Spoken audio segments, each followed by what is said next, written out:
وأصحابك يا سيدي يا حبيب الله. الصلاة والسلام عليك يا سيدي يا رسول الله وعلى آلك وأصحابك يا سيدي يا رحمة للعالمين.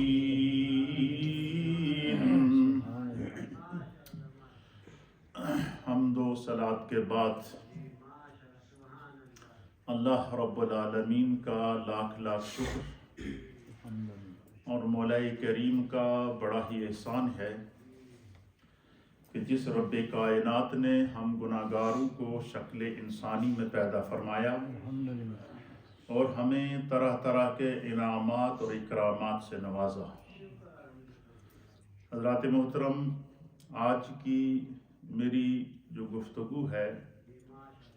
یہ انتہائی اہم ٹاپک ہے جس کو لے کر میں آپ کی خدمت میں حاضر ہوا ہوں. جو لوگ سوشل میڈیا استعمال کرتے ہیں یا سوشل میڈیا دیکھتے ہیں تو گزشتہ ہفتے سے سوشل میڈیا پر ایک طوفان بپا ہوا. ایک شخص مسلک دیوبند سے اس کا تعلق ہے اور ان کا نام مفتی طارق مسعود ہے. انہوں نے کینیڈا میں ایک جلسے میں تقریر کرتے ہوئے عوام کے سامنے نبی علیہ السلام کی جو شان ہے، جو معجزہ ہے نبی امی کا. ہمارے نبی اللہ تعالیٰ نے ان کو جہاں اور شانیں عطا فرمائیں وہاں پر ایک شان ہے آپ کی نبی امی. اور نبی امی کا اس شخص نے یہ ترجمہ کیا نعوذ باللہ کہ حضور علیہ نبینا علیہ السلام نہ لکھنا جانتے تھے نہ پڑھنا جانتے تھے. اور پھر مزید جو ہے وہ اپنی گفتگو میں اس شخص نے قرآن کریم فرقان مجید پر اعتراض کرتے ہوئے یہ الفاظ کہے کہ قرآن کریم کے اندر نعوذ باللہ کوئی گرامیکل مسٹیکس ہیں. پھر اسی طریقے سے کہ اگر قرآن میں گرامیکل مسٹیکس ہیں تو ہم نبی پاک کو کس طرح فالو کریں گے. پھر اپنی گفتگو میں ایک عام اہانت آمیز لہجے کے اندر ایک عام سطحی انسان نبی پاک صلی اللہ علیہ وسلم کو اس شخص نے قرار دیا. تو جیسے ہی اس کا یہ کلپ وائرل ہوا تو اسی وقت آن دا سپاٹ میں نے 20 منٹ کا وہیں کھڑے کھڑے میں واقع پہ تھا تو میں نے جیسے ہی اس کو دیکھا تو میں نے اس کا رد کیا اور ان سے ان کی جو غلطیوں کی نشاندہی تھی ان کو کیا اور میں نے ان سے کہا کہ یہ آپ نے اس مسئلے کو غلط بیان کیا ہے تو آپ اس سے رجوع کریں اور توبہ کریں. پھر اور بہت سارے علماء کی طرف سے آیا، ان کے اپنے علماء دیوبند کی طرف سے بھی آیا. تو پھر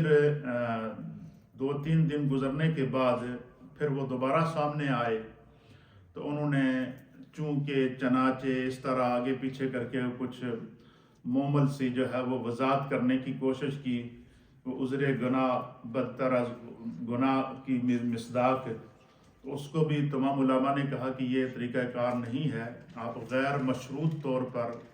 توبہ کریں، معافی مانگیں اور رجوع کریں. آپ نے اللہ کی ذات پر بھی اعتراض کیا ہے، رسول اللہ کی ذات پر بھی اعتراض کیا ہے اور آپ کی گفتگو سے قرآن پر بھی اعتراض ثابت ہو رہا ہے. تو پھر دوبارہ انہوں نے کلپ جاری کیا اور جس سے انہوں نے کہا جی کہ میں غیر مشروط طور پر معافی مانگتا ہوں، اپنے اس کلپ سے رجوع کرتا ہوں اور توبہ کرتا ہوں.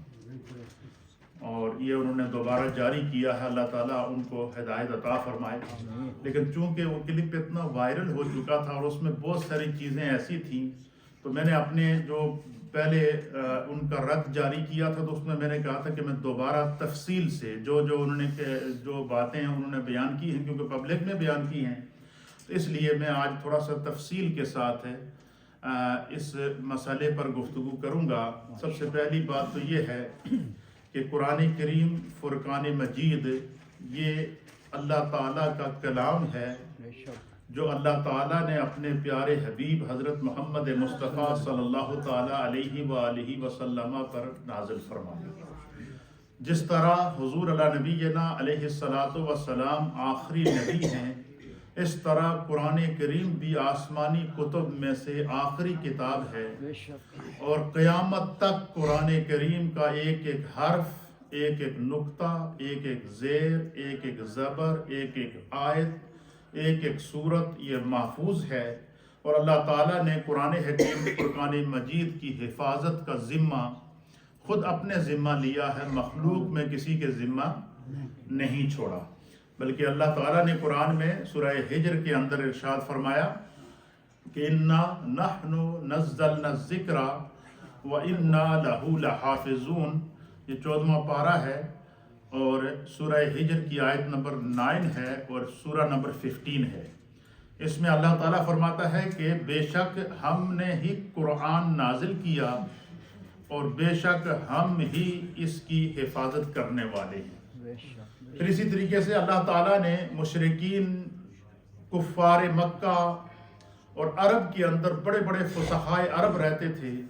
تو اللہ تعالیٰ نے ہمارے پیارے نبی علیہ السلام کو عرب کی سرزمین میں عربوں کے اندر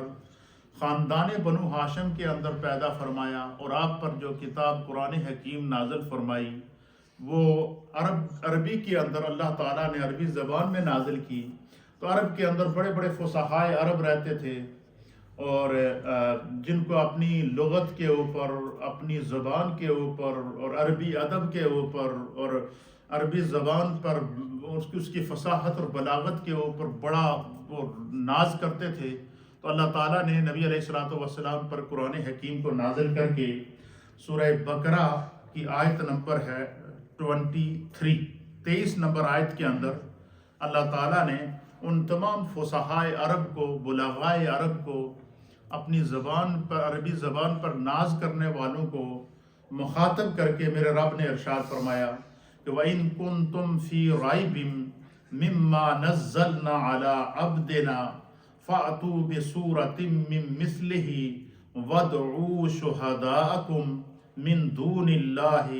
إِن كُنتُمْ صَادِقِينَ۔ اللہ فرماتا ہے کہ اگر تم اس کتاب یعنی کلام الہی کے ہونے میں کسی بھی قسم کا کوئی شک کرتے ہو، جس کو ہم نے اپنے حبیب مکرم، اپنے عبد مکرم پر نازل کیا، تو اللہ فرماتا ہے کہ فَأْتُوا بِسُورَةٍ مِّن مِّثْلِهِ، تم اس کی مانند کوئی ایک صورت بنا کر لے کر آؤ، وَادْعُوا شُهَدَاءَكُمْ، اور اپنے مددگار بھی ساتھ میں بلا لو، ان کنتم من دون اللہ ان کنتم صادقین، اللہ اور اللہ کے سوائے اپنے مددگاروں کو بھی بلا لو، اگر تم اپنے اس دعوے کے اندر سچے ہو تو تم ہرگز ایسا نہیں کر سکو گے۔ تو قرآن کریم کے بارے میں یہ کہنا کہ قرآن کے اندر کوئی گرامیکل مسٹیک ہیں یا قرآن کے اندر یہ جو ہے وہ صریحاً قرآن کریم فرقان مجید کے اوپر بہتان ہے۔ اللہ فرماتا ہے کہ ذالک الکتاب لا ریب فیہ، قرآن حکیم فرقان مجید یہ وہ عظیم کتاب ہے کہ جس کے اندر کسی قسم کے شک و شبے کی کوئی گنجائش نہیں ہے، اس میں کوئی شک نہیں ہے، کوئی شبہ نہیں ہے۔ پھر قرآن کریم فرقان مجید کے بارے میں جو انہوں نے یہ کہا تھا کہ اس کے اندر کوئی گرامر کی مسٹیک ہیں یا کچھ ہیں، تو اتنی بات یاد رکھیے، ہمارے علماء نے، محدثین نے، فقہاء نے لکھا ہے کہ یہ جتنے بھی علوم جو عربی زبان کو سیکھنے کے لیے وضع کیے گئے ہیں، چاہے وہ عربی گرامر کی صورت میں علم صرف ہو، علم نحو ہو، یا دیگر علوم جو ہیں جیسے علم منطق ہے، علم فلسفہ ہے، علم حیت ہے، علم ادب ہے، اسی طرح علم بلاغت ہے، اسی طرح مختلف قسم کے جو علوم ہیں جو ہے وہ جتنے بھی علوم ہیں یہ قرآن کے تابع ہیں، قرآن ان کے تابع نہیں ہے۔ جس طریقے سے جو ہے وہ قرآن حکیم فرقان مجید کی مثال مفسرین نے لکھا کہ اس طرح لکھی ہے کہ جیسے مکہ شہر ہے تو مکہ کو ام القرا کہتے ہیں۔ کیا مطلب کہ یہ زمین کا سینٹر ہے، زمین کی بنیاد اللہ تعالیٰ نے، یہ جو ساتوں زمینیں اور ساتوں آسمان بنائے ہیں اس کی بنیاد اللہ تعالیٰ نے یہاں سے رکھی ہے، یہ جہاں پر خانہ کعبہ اس وقت موجود ہے، تو اسی وجہ سے اس کو ام القرا کہتے ہیں کہ یہ تمام قرۂ ارض، تمام زمین کا جو اصل ہے وہ یہاں سے شروع ہوتا ہے۔ اسی طریقے سے قرآن حکیم فرقان مجید جو ہے وہ تمام کتب کے لیے یہ ام الکتاب کی حیثیت رکھتی ہے، اور جتنے بھی علوم ہیں چاہے وہ علم صرف ہو، علم نحو ہو اور دیگر علوم ہیں، یہ سارے کے سارے قرآن کے تابع ہیں، قرآن ان کے تابع نہیں ہے، ایک بات۔ دوسرا یہ ہے کہ جب قرآن نبی علیہ السلام پر پورے کا پورا نازل ہوا تو اللہ رب العالمین نے ارشاد فرمایا کہ الیوم اکملت لکم دینکم واتممت علیکم نعمتی ورضیت لکم الاسلام دینا، کہ آج کے دن ہم نے دین کو مکمل کر دیا اور نبی علیہ السلام پر اپنی نعمتوں کو تمام کر لیا، اور قیامت تک کے لیے اللہ تعالیٰ دین اسلام کے ساتھ جو ہے وہ راضی ہے۔ تو اللہ تعالیٰ نے دین کو مکمل کر دیا نبی علیہ السلام کی ذات پر۔ اب حضور اللہ نبینا علیہ السلام پر جب قرآن نازل ہوتا تھا تقریباً 23 سال کے عرصے میں قرآن تھوڑا تھوڑا کر کے مختلف مواقع کے اوپر نازل ہوتا رہا، تو اللہ کے حبیب علیہ السلام نے کچھ صحابہ اکرام کو مقرر کیا تھا جو کاتبان وحی تھے، اور ان کی تعداد ایک روایت کے مطابق 40 تھی، اور بعض جو ہے وہ نے ان کو 70 کے قریب یا 75 کے قریب لکھا ہے، لیکن وہ کاتبان وحی صحابہ اکرام بیٹھتے تھے، اور جیسے ہی نبی علیہ السلام پر وحی آتی تو حضور علیہ السلام ان کو اسی وقت کیا کرتے تھے، لکھواتے تھے۔ اچھا، وہ اس دور کے اندر جو اب یا تو یہ جو مٹی کی بنی ہوئی جو برتن ہوتے ہیں ان کے اوپر لکھا جاتا تھا، یا جب وہ درخت کے بڑے بڑے پتوں کے اوپر لکھا جاتا تھا، یا درخت کے چھلکے اتار کر ان کو کاغذ کی شکل دی جاتی تھی اس کے اوپر لکھا جاتا تھا، یا پتھروں کے اوپر لکھا جاتا تھا، وہ سارے کے سارے ایک جگہ پر جو ہے وہ رکھے گئے ہیں۔ پھر سیدنا صدیق اکبر رضی اللہ تعالیٰ عنہ کا دور آیا تو حضرت سیدنا صدیق اکبر رضی اللہ تعالیٰ عنہ نے پھر قرآن کریم کے تمام جتنے بھی کاتبان وحی نے قرآن لکھا تھا اس کو جمع کیا۔ جمع کرنے کے بعد پھر صحابہ اکرام کی مشاورت کے ساتھ حضرت سیدنا عثمان غنی رضی اللہ تعالیٰ عنہ کے ذمہ داری لگائی گئی، کیونکہ نبی علیہ السلام کے صحابہ میں سے حضرت عثمان غنی کی جو رائٹنگ تھی، جو آپ کا رسم الخط تھا، جو آپ کی لکھائی تھی، وہ سب سے خوبصورت ہوتی تھی۔ بہت بہترین انداز سے اللہ تعالیٰ نے آپ کو لکھنے کی صلاحیت عطا فرمائی تھی۔ تو حضرت عثمان غنی رضی اللہ تعالیٰ عنہ نے قرآن حکیم فرقان مجید کو جو ہے وہ کتابی شکل کے اندر جمع کر کے پھر اس کو لکھا۔ لکھنے کے بعد اسی لیے کہتے ہیں کہ یہ جو قرآن کریم کتابی شکل میں ہے یہ عثمانی رسم الخط کے اندر، جیسے آپ یہ سمجھ لیں کہ یہ عثمانی رسم الخط کو آپ اس طرح سمجھ لیں کہ جیسے آج کا دور کمپیوٹر کا دور ہے، تو کمپیوٹر کے اندر جب بھی ہم کوئی چیز ٹائپ کرتے ہیں تو ٹائپ کرنے کے بعد کمپیوٹر جو ہے وہ ہمیں ٹائپنگ کے بعد آپشن دیتا ہے کہ یہ جو آپ نے رائٹنگ لکھی ہے یا ٹائپ کی ہے اس کو آپ کون سے رسم الخط کے اندر لے جانا چاہتے ہیں، کون سے فاؤنڈ کے اندر چینج کرنا چاہتے ہیں، اس کو انگلش کے اندر رکھنا چاہتے ہیں، اٹالین کے اندر رکھنا چاہتے ہیں، اردو کے اندر رکھنا چاہتے ہیں، عربک رسم الخط کے اندر رکھنا چاہتے ہیں، عربک فونٹ کے اندر رکھنا چاہتے ہیں۔ اسی طریقے سے صحابہ اکرام نے جب حضرت عثمان غنی رضی اللہ تعالیٰ عنہ کی ڈیوٹی لگائی تو حضرت عثمان غنی رضی اللہ تعالیٰ عنہ نے جو ہے وہ قرآن کریم فرقان مجید کو جب کتابی شکل کے اندر مرتب کیا، لکھا، تو اس کو ہمارے مفسرین نے لکھا ہے کہ یہ جو قرآن کتابی شکل میں ترتیب دیا گیا وہ عثمانی رسم الخط کے اندر، یعنی حضرت عثمان غنی نے جو اپنے ہاتھ سے جو ہے وہ اس کو لکھا تو اس کو عثمانی رسم الخط کہا گیا۔ یعنی آج کے دور کے اندر سمجھ لیں کہ جس طرح کے قرآن پاک کے اندر جس طرح کے کمپیوٹر میں ٹائپنگ کے بعد مختلف فاؤنڈ ہوتے ہیں تو یہ عثمانی فاؤنڈ کے اندر، عثمانی رسم الخط کے اندر اس کو جو ہے وہ مرتب کیا گیا۔ پھر اسی طریقے سے حضرت عثمان، حضرت صدیق اکبر کے دور میں حضرت عثمان غنی، فاروق اعظم، مولا کائنات، ان عظیم صحابہ اکرام کی مشاورت سے قرآن کریم کو کتابی شکل دے دی گئی ہے، کتابی شکل میں قرآن جو ہے وہ محفوظ کر لیا گیا ہے۔ پھر اس کے بعد فاروق اعظم کا دور آیا، فاروق اعظم کے دور کے اندر جو ہے وہ اسلام پھیلتا گیا، اور حتیٰ کہ جو ہے وہ اسلام کیسر و کسرا اور یورپ کے صحراؤں تک پہنچ گیا۔ پھر عثمان غنی کا دور آیا، پھر مولا کائنات حضرت علی المرتضی کرم اللہ وجہہ الکریم کا دور آیا۔ تو حضرت علی رضی اللہ تعالیٰ عنہ نے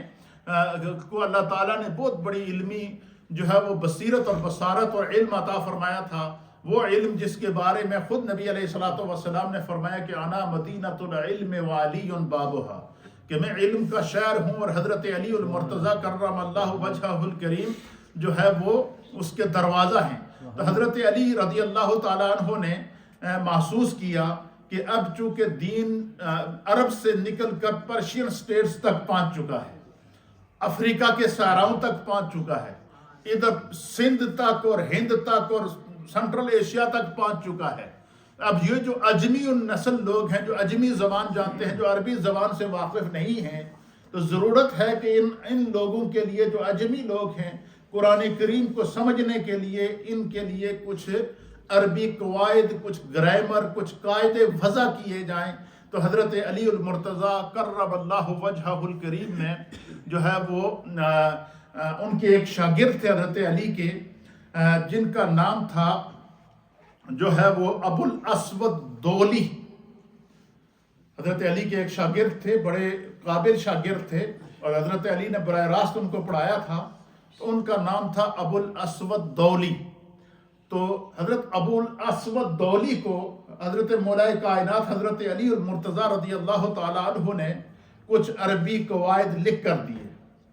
جس کو آج کے دور کے اندر صرف کہتے ہیں، ناو کہتے ہیں، جس کو عربی گرامر کہتے ہیں۔ تو یہ حضرت علی کے دور کے اندر جو ہے وہ صرف اور ناو کو کے علم کو حضرت علی نے وضع کیا، اور ایک روایت کے مطابق بعض نے کہا کہ فاروق اعظم کے دور کے اندر بھی اس کی بنیاد رکھ دی گئی تھی، لیکن جو اکثر جو محققین اور مفسرین اور جو اہل لغت ہیں، وہ انہوں نے لکھا ہے کہ علم صرف اور علم ناو، یعنی عربی گرامر کی ابتدا مولا کائنات حضرت علی المرتضی کرم اللہ وجہہ الکریم نے کی، یعنی عربی گرامر کے موجد، عربی گرامر کے بانی اور عربی گرامر کو لکھنے والے سب سے پہلے شخص یہ مولا کائنات حضرت علی المرتضی ہیں۔ انہوں نے کچھ آیات جو ہے وہ ان کو سمجھانے کے لیے کچھ آپ نے عربی گرامر کے کچھ جملے لکھ کر اپنے ایک شاگرد تھے ابو الاسود دولی، ان کو دیے، اور ان سے کہا کہ ان سطور کے اوپر ان چیزوں کو سامنے رکھتے ہوئے، ان قاعدوں کو سامنے رکھتے ہوئے، اس اصول کو سامنے رکھتے ہوئے عربی گرامر کا تم جو ہے وہ کچھ اور قاعدے مقرر کرو، تو اور قاعدے بنا کے لاؤ۔ انہوں نے پھر اس کے اوپر محنت کی، اور حضرت علی کی مشاورت کے ساتھ انہوں نے علم پھر یہ جو ہے وہ عربی قواعد، عربی گرامر کی بنیاد رکھی، اور پھر حضرت علی نے اس کو دیکھا، حضرت علی نے اس کو پاس کیا۔ پھر اسی طریقے سے آگے حضرت علی رضی اللہ تعالیٰ عنہ کی شاگردوں کی ایک جماعت تیار ہو گئی، جن کو مفسرین نے اور اہل لغت نے، اور بالخصوص جو صرف اور ناو پڑھانے والے علماء ہیں، جنہوں نے صرف اور ناو ہمارے درس نظامی کے اندر پڑھائی جاتی ہے، تو انہوں نے اس کے اوپر بحث کی تھی کہ پھر دو بڑے گروہ تھے، ایک کو بصریون کہتے تھے اور ایک کو کوفیون کہتے تھے، یعنی کچھ کوفہ کے رہنے والے تھے اہل لغت جنہوں نے گرامر کو، صرف اور ناو کو مرتب کیا، کچھ بصرہ کے رہنے والے تھے، ان کے اندر پھر مختلف قواعد کے اندر اختلاف چلتا رہا۔ پھر اسی طریقے سے یہ جو ہے وہ جو گرامر کی ابتدا حضرت علی المرتضی کرم اللہ وجہہ الکریم کے دور میں ہوئی، حضرت علی نے اپنے ہاتھ سے کی، اور آپ نے اپنے شاگرد ابو الاسود دولی کے ذمہ لگایا کہ بھائی جس طرح میں نے تمہیں یہ عربی قواعد لکھ کر دیے ہیں، اسی بنیاد کے اوپر اسی طریقے سے عربی گرامر کو مرتب کرو، تو اس کو مرتب کیا گیا۔ اب قرآن تو مکمل ہو چکا، اب علماء اور محدثین نے لکھا ہے کہ جتنے بھی جو گرامر ہے، عربی گرامر ہو یا جتنے بھی علوم ہیں، یا صرف ہے، ناو ہے، اسی طریقے سے علم منطق ہے، علم حیت ہے، علم بلاغت ہے، جتنے بھی علوم جو پڑھائے جاتے ہیں شعبہ درس نظامی کے اندر یا دنیا کے اندر جو علوم مرتب ہیں، فرمایا کہ یہ سارے کے سارے قرآن کے تابع ہیں، قرآن ان کا تابع نہیں ہے۔ قرآن کا ایک ایک حرف یہ منزل من اللہ ہے، یہ اللہ کی طرف سے نازل کردہ ہے، اس کے اندر نہ کوئی تبدیلی کر سکتا ہے، نہ اس کے اندر کوئی شک کر سکتا ہے، کیونکہ اللہ نے فرمایا ذالک الکتاب لا ریب فیہ، یہ وہ کتاب ہے جس کے اندر کوئی شک و شبہ کی گنجائش نہیں ہے۔ اور فرمایا جو لوگ شک و شبہ کرتے ہیں تو قرآن کہتا ہے ان کنتم فی ریب مما نزلنا علی عبدنا فأتوا بسورۃ من مثلہ وادعوا شہداءکم من دون اللہ ان کنتم صادقین، اگر تم جو ہے وہ اپنے دعوے میں سچے ہو تو اس کی مثل کو ایک صورت لاؤ جو ہم نے اپنے حبیب مکرم پر، اپنے عبد مکرم پر نازل کی، تو تم ایسا ہرگز نہیں کر سکو گے۔ تو اسی طریقے سے پھر اس شخص نے یہ بھی کہا کہ نبی علیہ الصلوۃ والسلام چونکہ نبی امی تھے، تو امی کا معنی بیان کرتے ہوئے ان سے یہ غلطی ہوئی کہ اس نے یہ کہا جی کہ امی کا معنی یہ ہے کہ نعوذ باللہ من ذالک کہ حضور علی نبینا علیہ الصلوۃ والسلام کو پڑھنا لکھنا نہیں آتا تھا۔ تو یہ جو ہے سرکار دو عالم صلی اللہ تعالیٰ علیہ وآلہ وسلم پر صریحاً جو ہے وہ جھوٹ باندھا گیا ہے۔ اس کی وجہ یہ ہے کہ امی کا معنی یہ نہیں ہے، امی کا معنی یہ ہے کہ یہ امی ہونا یہ نبی علیہ الصلوۃ والسلام کی اعلیٰ شان ہے۔ کیا شان ہے؟ یہ نبی امی ہونا یہ نبی علیہ الصلوۃ والسلام کا وہ معجزہ ہے جو اللہ تعالیٰ نے خاص ہمارے پیارے آقا علیہ الصلوۃ والسلام کو عطا فرمایا۔ کیا مطلب اس کا؟ اس کا معنی یہ ہے کہ نبی امی کا معنی یہ ہے کہ دنیا کے اندر، اس دنیا کے اندر کوئی شخص نبی علیہ الصلوۃ والسلام کا استاد نہیں ہے۔ کیا ہے؟ کوئی شخص نبی علیہ السلام کا ٹیچر نہیں ہے۔ کوئی شخص نبی علیہ الصلوۃ والسلام نے کسی شخص سے نہ پڑھا ہے، نہ پڑھنا سیکھا ہے، نہ کسی شخص سے لکھنا سیکھا ہے۔ کیوں؟ اللہ تعالیٰ نے چونکہ دین نبی علیہ الصلوۃ والسلام کی ذات پر مکمل کرنا تھا، اور حضور علیہ الصلوۃ والسلام کی ذات وجہ تخلیق کائنات ہے۔ حضور علی نبینا علیہ الصلوۃ والسلام کی جو ذات ہے، یہ اس کے صدقے اللہ نے پوری کائنات کو پیدا کیا ہے۔ روئے زمین کے اوپر جتنا علم انسانیت کو عطا کیا گیا، یا اللہ کی جتنی مخلوق کو جو بھی علم عطا کیا گیا، یہ علم مصطفیٰ کی خیرات ہے جو میرے رب نے ان کو عطا فرمائی۔ پھر اسی طریقے سے جو ہے وہ نبی امی کا انہوں نے معنی یہ کیا جی کہ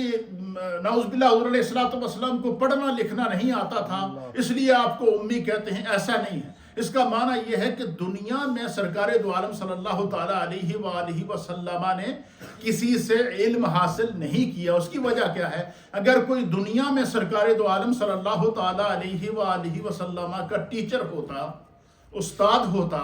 جو آپ کو پڑھاتا یا آپ کو لکھنا سکھاتا، تو کوئی شخص، کسی بھی شخص کے ذہن کے اندر، ویسے عام طور پر دنیا میں ہم یہ کہتے ہیں کہ فلاں شخص بڑا قابل ہے، لیکن شاباش اس کے پڑھانے والوں کو، اس کے ٹیچروں کو جنہوں نے اتنا بڑا قابل شاگرد تیار کیا ہے۔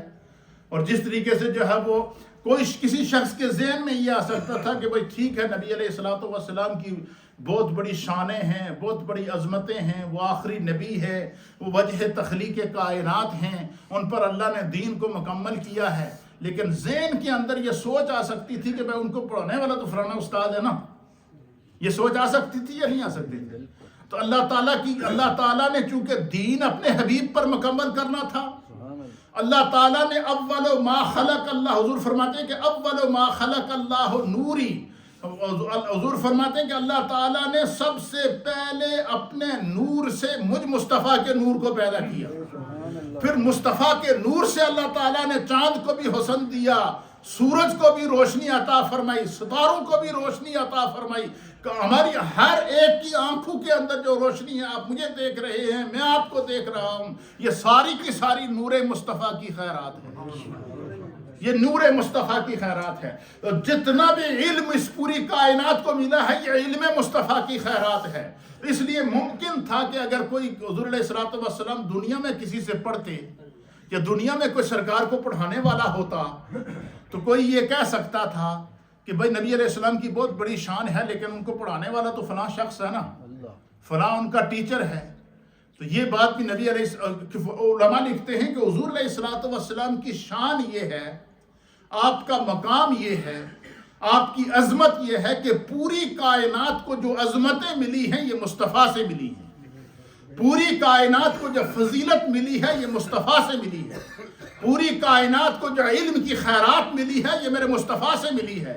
پوری کائنات کو جو قرآن کے علوم ملے ہیں یہ میرے مصطفیٰ کے ذریعے ملے ہیں. پوری کائنات کو جو دین کی روشنی ملی ہے یہ مصطفیٰ کے سے ملی ہے. تو اس لیے جو ہے وہ اب ضروری تھا کہ نبی علیہ الصلوۃ والسلام کی جب اتنی بڑی ذات جس پر اللہ دین مکمل کر رہا ہے،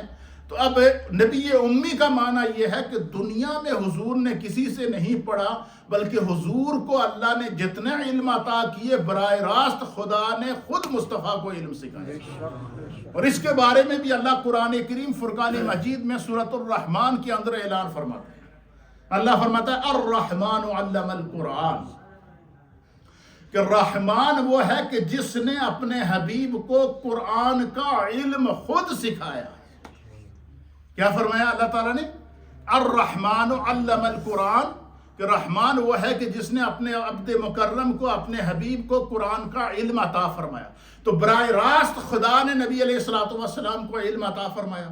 قرآن کی صورت میں قرآن کے نزول کر کے آپ کے سینے پر قرآن کو نازل کر کے اللہ نے آپ کو علم عطا فرمایا. پھر اسی طریقے سے اس شخص نے یہ بھی کہا کہ نعوذ باللہ نبی علیہ السلام کو لکھنا نہیں آتا تھا، یہ بھی اس نے حضور علیہ الصلوۃ والسلام پر بہتان باندھا. اللہ تعالیٰ فرماتا ہے کہ قرآن کریم فرقان مجید کی سورہ علق ہے، اور سورہ علق کے اندر اللہ رب العالمین نے ارشاد فرمایا کہ یہ پہلی وحی جب سرکار دو عالم صلی اللہ علیہ وسلم پر غار حرا میں نازل ہوئی، اس منظر کو میرا رب قرآن کریم فرقان مجید میں فرماتا ہے کہ اقرا بسم ربک الذی خلق. پہلی وحی نازل ہی حضور کے علم کے متعلق ہوئی ہے. اللہ فرماتا ہے اقرا، میرے محبوب پڑھیے، بسم ربک الذی خلق، اپنے اس رب کے نام سے جس نے آپ کو پیدا فرمایا، جس نے اس مخلوق کو پیدا کیا، جس نے جو ہے وہ پڑھیے جس نے پیدا کیا. خلق الانسان من علق،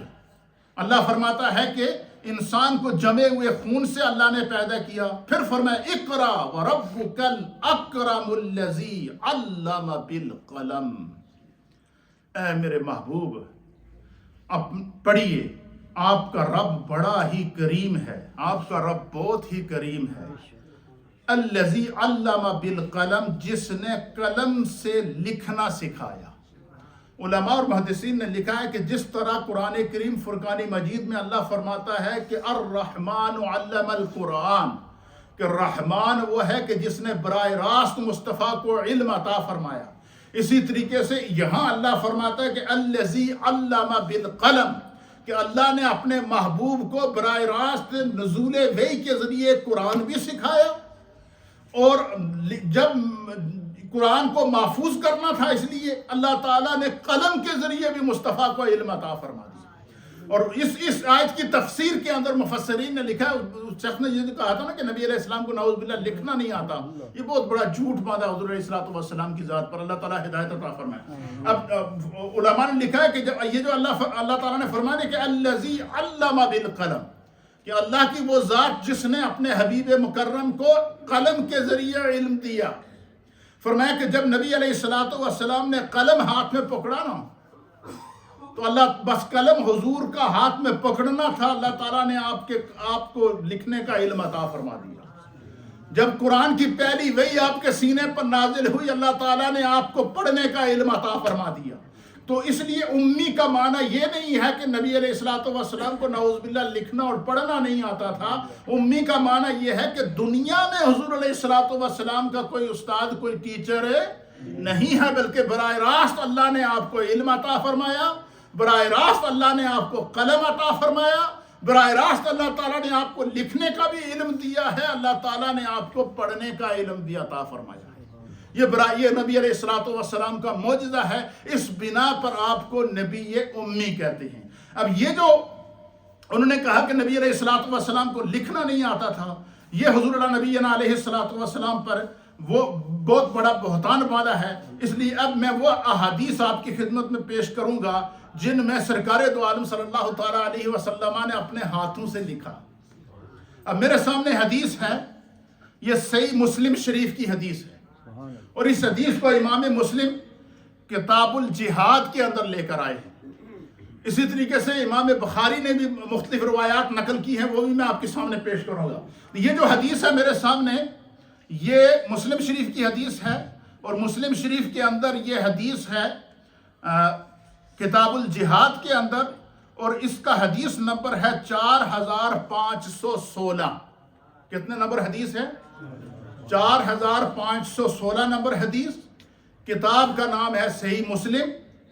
اور امام مسلم اس حدیث کو کتاب الجہاد کے اندر لے کر آئے ہیں. اور اس حدیث کے راوی ہیں حضرت برا بن عازب رضی اللہ تعالیٰ عنہ. آپ بیان فرماتے ہیں کہ جب سرکار دو عالم صلی اللہ تعالیٰ علیہ وآلہ وسلم اپنے ساتھ تقریباً 1400 صحابہ کو لے کر جو ہے وہ ہجرت کے بعد پہلی دفعہ عمرے کے لیے روانہ ہوئے، تو حدیبیہ کے مقام کے اوپر آپ کو روک دیا گیا. کفار مکہ کی جانب سے، قریش مکہ کی جانب سے ایک وفد آیا، اور ان کی طرف سے انہوں نے سرکار دو عالم صلی اللہ تعالیٰ علیہ وآلہ وسلم سے فرمایا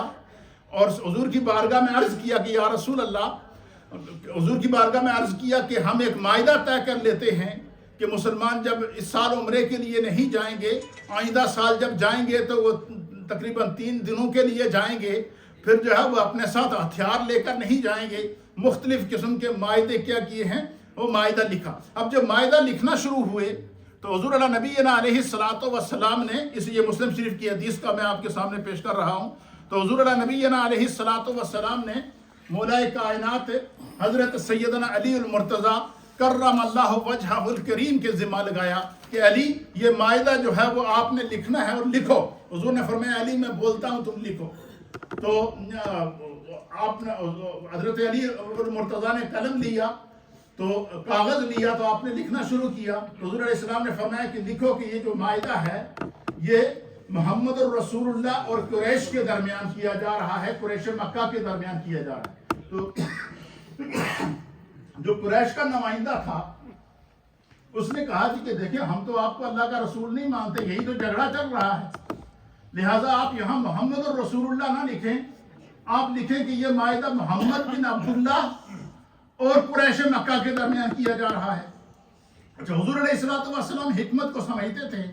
تو حضور علیہ السلام نے مولا کائنات حضرت سیدنا علی المرتضیٰ کرم اللہ وجہہ الکریم سے فرمایا کہ علی تم ایسا کرو کہ یہ جو محمد الرسول اللہ کا جو آپ نے لکھا ہے اس کو آپ اپنے قلم سے کاٹ کے یہاں لکھ دو کہ یہ محمد بن عبداللہ کی جانب سے اور قریش مکہ کے درمیان ہے. تو حضرت علی چونکہ محبت رسول اور عشق رسول میں غرق تھے، تو آپ نے عرض کی یا رسول اللہ میری محبت، میرا عشق رسول یہ گوارا نہیں کرتا کہ آپ کا نام لکھا ہوا میں آپ قلم سے مٹا دوں. یہ میری غیرت گوارا نہیں کرتی، اور نہ ہی میری محبت اور عشق گوارا کرتا ہے. جب مولا کائنات نے یہ بات کہی نا، تو حضور علیہ السلام نے کہا کہ لاؤ قلم مجھے دو، پین مجھے دو. نبی علیہ السلام نے ان سے قلم لیا، کاغذ لیا، تو حضور علیہ السلام نے اپنے ہاتھ سے لکھ دیا محمد بن عبداللہ. اب یہ دیکھیں کتنا بڑا جھوٹ ہے سرکار دو عالم صلی اللہ علیہ وسلم کی ذات پر کہ حضور پر لکھنا نہیں آتا. یہ پہلی حدیث، یہ حدیث ہے امام مسلم نے اس کو صحیح مسلم کے اندر کتاب الجہاد کے اندر کیا کہ حضور علیہ السلام نے اس معاہدے کو خود لکھا. پھر اسی طریقے سے سرکار دو عالم صلی اللہ تعالیٰ علیہ وآلہ وسلم نے کن کن مقامات کے اوپر جو ہے وہ لکھا. اب جب ریاست مدینہ قائم ہو گئی تو حدیث کے اندر آتا ہے کہ حضرت انس بن مالک رضی اللہ تعالیٰ عنہ بیان کرتے ہیں، اور یہ جو حدیث ہے اس حدیث کو امام بخاری نے صحیح بخاری جلد نمبر 1 صفحہ نمبر 15 مطبوعہ نور محمد کتب خانہ کراچی، یہ وہ بخاری شریف ہے جو ہمارے تمام مدارس کے اندر، مدارس دیوبند کے اندر، مدارس اہل سنت کے اندر جو دورہ حدیث شریف میں بخاری شریف پڑھائی جاتی ہے، یہ وہ کتاب ہے. اس کتاب کے اندر امام بخاری لکھتے ہیں کہ حضرت انس بن مالک رضی اللہ تعالیٰ عنہ بیان کرتے ہیں کہ حضور علیہ نبینا علیہ السلام نے ایک مکتوب لکھا، ایک خط لکھا یا لکھنے کا ارادہ کیا. تو سرکار دو عالم صلی اللہ تعالیٰ علیہ وسلم جب خط لکھا تو پھر جو ہے وہ حضور کی بارگاہ میں عرض کیا گیا کہ یہ جب ریاست مدینہ قائم ہوگی نا، حضور نے مختلف جو علاقوں کے دوسرے ممالک کے بادشاہات تھے، مختلف دوسرے ممالک کے حکمران تھے، تو سرکار دو عالم صلی اللہ علیہ وسلم ان کی طرف کیا کرتے تھے؟ ان کو دعوت دیتے تھے، خط اسلام کی دعوت دیتے تھے۔ حضور علیہ السلام نے ان کو مکتوب لکھا، خط لکھا، تو انہوں نے عرض کیا کہ یا رسول اللہ وہ لوگ جو ہے وہ مور والا خط جو ہے وہ قبول کرتے ہیں۔ تو سرکار دو عالم صلی اللہ علیہ وسلم نے چاندی کی انگوٹھی بنوائی، اور اس انگوٹھی کا یہ جو نگینہ ہے اس کی جگہ پر حضور نے لکھا محمد الرسول اللہ۔ تو حضور علیہ السلام نے مختلف حکمرانوں کو خطوط لکھے اور اس کے اوپر اپنی انگوٹھی کی مور لگاتے تھے۔ تو اس امام بخاری کہتے ہیں کہ سرکار دو عالم صلی اللہ علیہ وسلم نے خط لکھا۔ اسی طریقے سے حضرت ابن عباس رضی اللہ تعالیٰ عنہ بیان کرتے ہیں کہ سرکار دو عالم صلی اللہ تعالیٰ علیہ وسلم نے جو ہے وہ مختلف حکمرانوں کو خط لکھا۔ برا بن عازب رضی اللہ تعالیٰ عنہ بیان کرتے ہیں کہ چوتھی حدیث ہے کہ حضور علیہ السلام نے جو ہے وہ صلح نامہ لیا اور اس پر اپنے ہاتھوں سے لکھ دیا۔ پھر اسی طریقے سے سرکار دو عالم صلی اللہ تعالیٰ علیہ وآلہ وسلم نے کیسر و کسرا جو ایران کے بڑے بڑے بادشاہ تھے ان کی طرف مکتوب لکھ کر بھیجا۔ اور جب قاصد سرکار دو عالم صلی اللہ علیہ وسلم نے اپنے ہاتھ سے خط لکھ کر جب کیسر و کسرا کی طرف بھیجا تو ان سے کہا کہ جو ہے وہ تم ایمان لے کر آ جاؤ، اسلام میں اللہ کا آخری نبی ہوں۔ تو جو بادشاہ تھا کسرا، وہ بڑا ظالم بادشاہ تھا، اس نے جو ہے وہ قاصد سے بدتمیزی کی اور حضور علیہ السلام کا خط اس نے لے کر پڑھے بغیر اس خط کو پھاڑ دیا۔ پھاڑ کر جب اس کو ٹکڑے کیا تو سرکار دو عالم صلی اللہ علیہ وسلم کو جب پتہ چلا کہ میرا لکھا ہوا خط اس نے پھاڑ دیا، تو نبی علیہ السلام نے فرمایا کہ اس نے خط کے جتنے ٹکڑے کیے ہیں اس کے ملک کے اتنے ٹکڑے ہوں گے۔ سیدنا فاروق اعظم کے دور میں جب کیسر و کسرا فتح ہوا تو آپ فرماتے ہیں رب کعبہ کی قسم، سرکار دو عالم صلی اللہ علیہ وسلم نے جو فرمایا تھا نا کہ اس کے جتنے خط کے ٹکڑے ہیں اس کے ملک کے اتنے ٹکڑے ہوئے، ایسا ہی ہوا۔ تو مختلف کیسر و کسرا کو، مختلف بادشاہ کو، نجاشی بادشاہ کو، اور اسی طریقے سے مختلف جو ہے وہ وفود کو سرکار دو عالم صلی اللہ تعالیٰ علیہ وآلہ وسلم نے اپنے ہاتھوں سے خط لکھے ہیں۔ تو سرکار دو عالم صلی اللہ علیہ وسلم سے لکھنا، حضور علیہ السلام کا پڑھنا، حضور علیہ السلام کا امی ہونا، اس کا معنی یہ نہیں ہے، اس کا معنی یہ ہے کہ دنیا میں کوئی شخص ایسا نہیں تھا جو سرکار دو عالم صلی اللہ علیہ وسلم کا استاد ہوتا۔ اللہ نے خود محبوب کو لکھنا بھی سکھایا ہے، اللہ نے خود محبوب کو پڑھنا بھی سکھایا ہے۔ تو یہ تقریباً 5 احادیث ہیں۔ اسی طریقے سے حضرت انس بن مالک کہتے ہیں کہ رسول اللہ صلی اللہ علیہ وسلم نے کیسر، نجاشی اور ہر سردار کی طرف خط اپنے ہاتھوں سے لکھا اور ان کو اسلام کی دعوت دی ہے۔ تو سرکار دو عالم صلی اللہ علیہ وسلم کی طرف اس طرح کے کمزور جملے لے کر آنا، یہ جو ہے وہ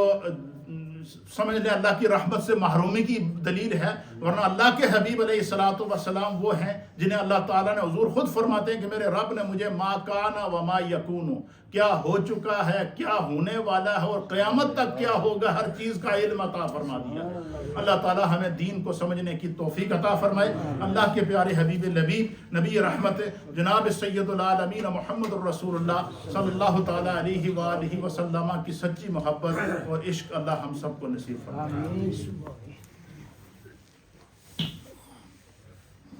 صلاۃ و سلام علیک یا سیدی یا رسول اللہ وعلی آلک و اصحابک یا رحمت للعالمین۔ اللہ اکبر، اللہ اکبر۔